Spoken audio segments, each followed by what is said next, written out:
check it out, 270 on Monday the 13th of January 2014. I am your host, Stephen Layton. Very, very welcome to In My Mug and welcome to the news.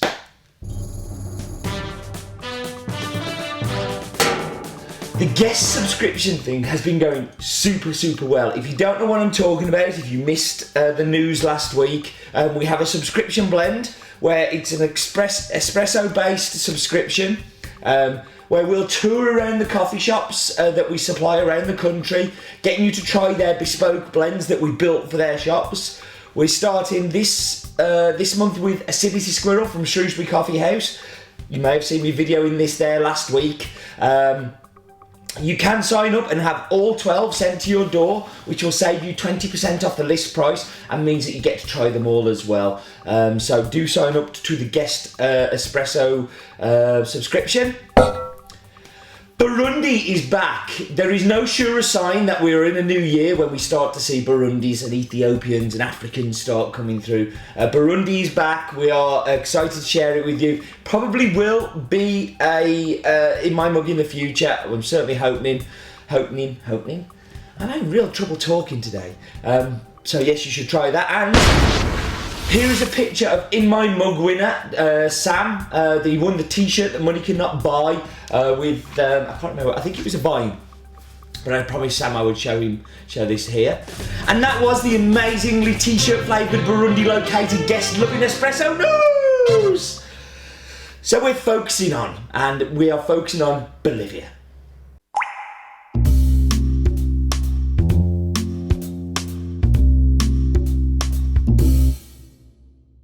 So last week when I started to talk about the focus on, I mentioned a little bit about the political situation of Bolivia.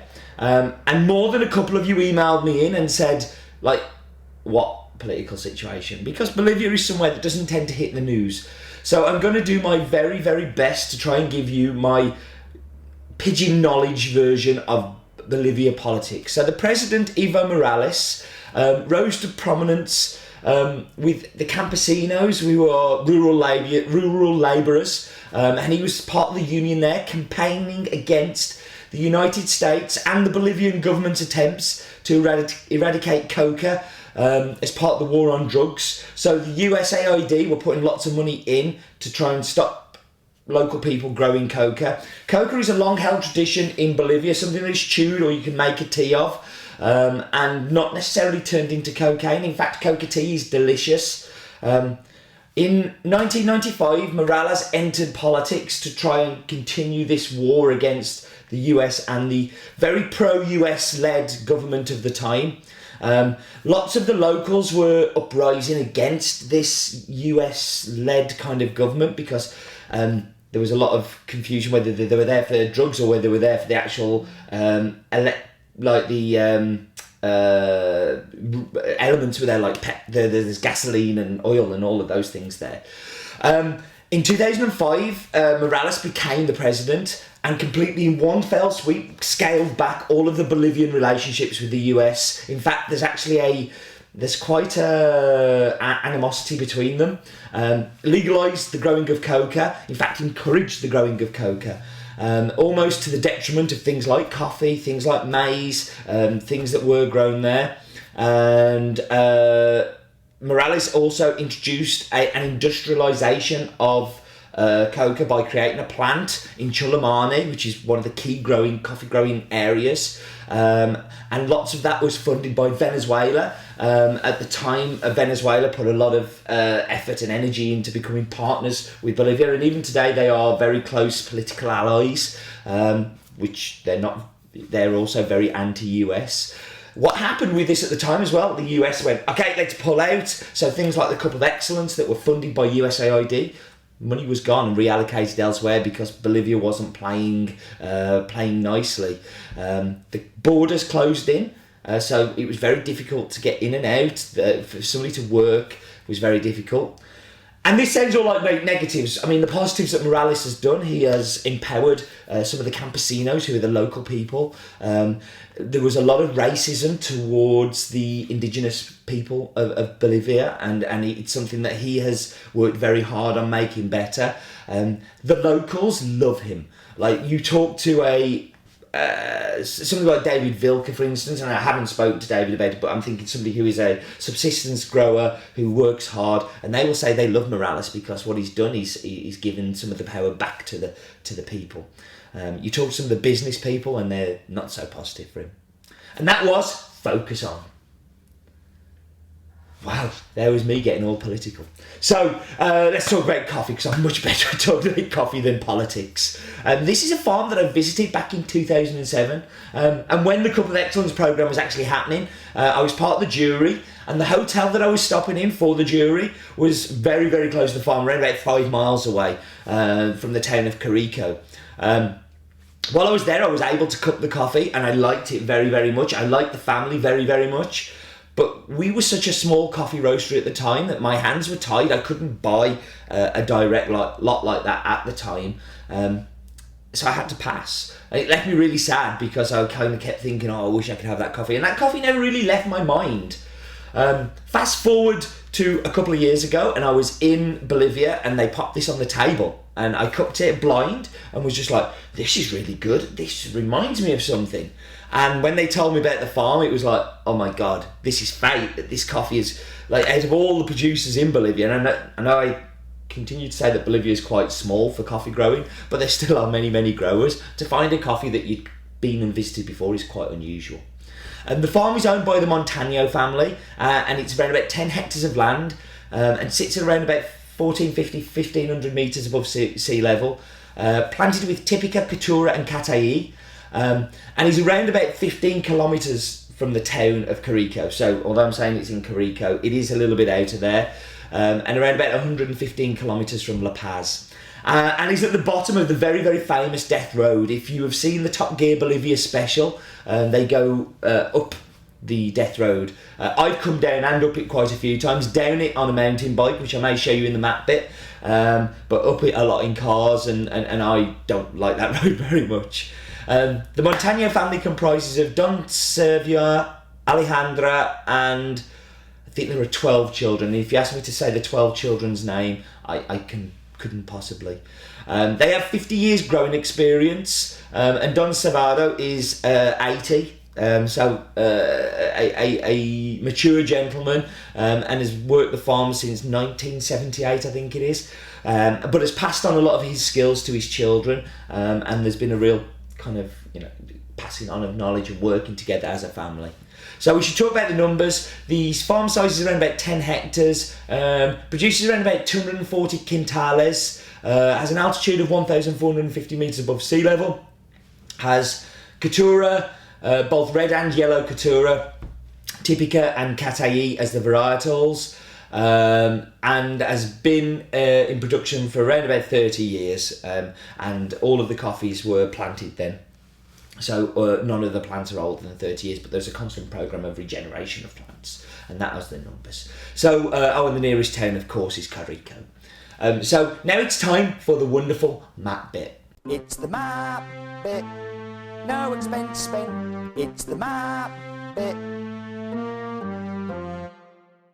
Hello to this very special map bit. Probably going to be the longest map bit I think I've ever done, which is exciting. So we're down to Has-Been Towers, and we're zooming back up away from there. I'm not sure why that world little counter is on there, but hey, what can you do? So we're going to South America, somewhere we've obviously been a lot, because we were there last month, and also for Brazil. So 6 coffee growing countries, big population, big surface area compared to the UK surface area. Don't need to go through those again. So we are going down to Bolivia. Oh, there is that lovely Andean spine of coffee. So let's look at Bolivia. Name is Bolivia, population of 10.5 million, size 4 times the size of the UK, and the capital of Bolivia is called La Paz. We can see La Paz there on the map, actually. So we normally go to Coroico, but not this week. Sorry, to Caranavi, but not this week, because as I gave away, we're going to Coroico. Coroico is separated from the capital La Paz by the Death Road. Let's talk about the farm. So the farm, Dale the cow is telling us, is called Coroico Montana, altitude of 650 metres with various varietals. But let's look at that Death Road.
And that was fun. That death slide was so much fun. Death row, death slide. But let's have a look from the farm. You can see to Coroico how far it is. And look at that beautiful topography. Like, that is the Andean spine that runs all the way through Bolivia. That's the view back to La Paz.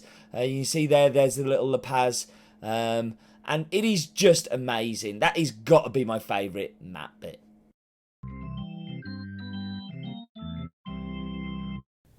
So was it good? I hope the map bit was good for you. So last time we did this, which was a while back, we had Eva Solo. So we shall remove that and we shall add the staff room. So it's turning back into the wheel of discovery. Where it goes, nobody knows and nobody cares. And we have stock room. Oh, stock room. Okay. Well, that's a new one. So we're going to be doing Wheel of Discovery to the stock room. And after that, I shall be back with some drinks. Okay, so let's go. Trying not to trip over. Going out of the In My Mug room. We're going through past the table tennis, past our espresso stations, in the training room. We're going down the stairs. This bit's a little bit silly, isn't it? Oh, let's put the stair lights on because I'm actually here on my own on a Saturday, so there's nobody here. Back down the stairs into reception where we've been before. I'm sure you remember coming into here. And then we're going to go into the dark stock room. So this is basically the stock. So we've got all the Kalita things. Can I get the Kalita things in there? We've got teas, some Waterloo teas, Chemexes, Paul X's, the Milky Pitchers, kind of all the stock that you need to. Okay, so I'm back. Going to dive straight into the espresso.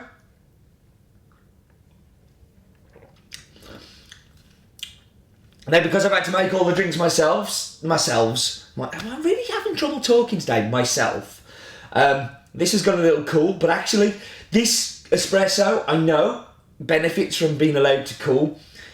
It's a beautiful milk chocolate. Like, there's a lovely, lovely milk, creamy, smooth chocolate. I'm thinking like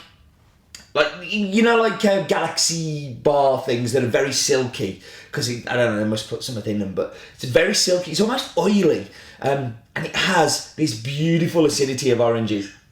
An amazing espresso. In fact, I'm going to go and have another one before I leave. Now, you may notice that there is no cappuccino. Because it's Saturday, I thought there would be some milk left over. I thought somebody would kindly leave me a little bit of milk to do my cappuccinos with, but it looks like they gobbled it all up. So I'm going to go straight onto the brewed. And I've brewed via Cantan. There's a reason for this, is that I leave for Central America on next Friday.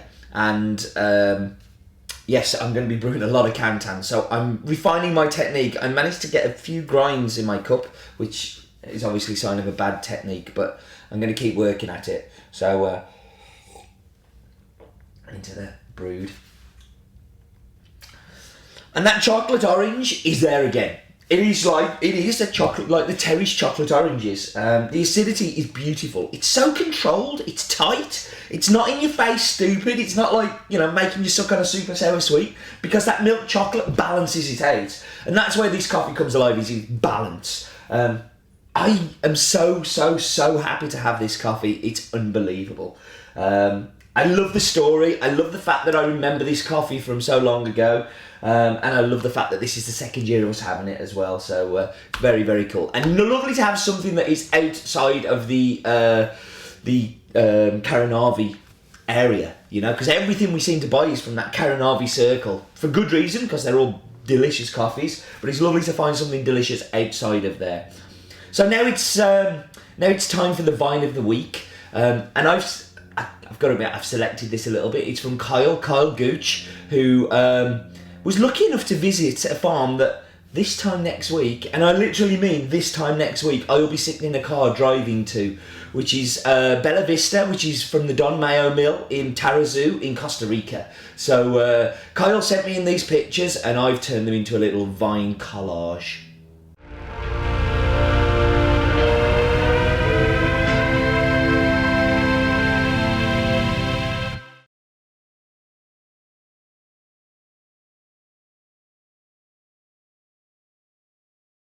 I like your Vine of the Weeks. Now, I would love some more Vines. That is the last of what I have. I would love some more questions for Dale. Please, if you're going to do the questions, don't do them on Twitter. Drop them in on an email to me, because on Twitter I will forget, and as an email I have a little folder that I save them all into. But please do send in. I love you guys being more involved in these things. So next week's In My Mug, I'm going to be recording before I go and uploading in Costa Rica. The one after that may be a little bit ropey, so please forgive me a little bit. I'm going to do the best that I can. But it's hard, and I'm also going to be taking Bolivian coffee and tasting it in El Salvador probably, so I might get done by customs or something.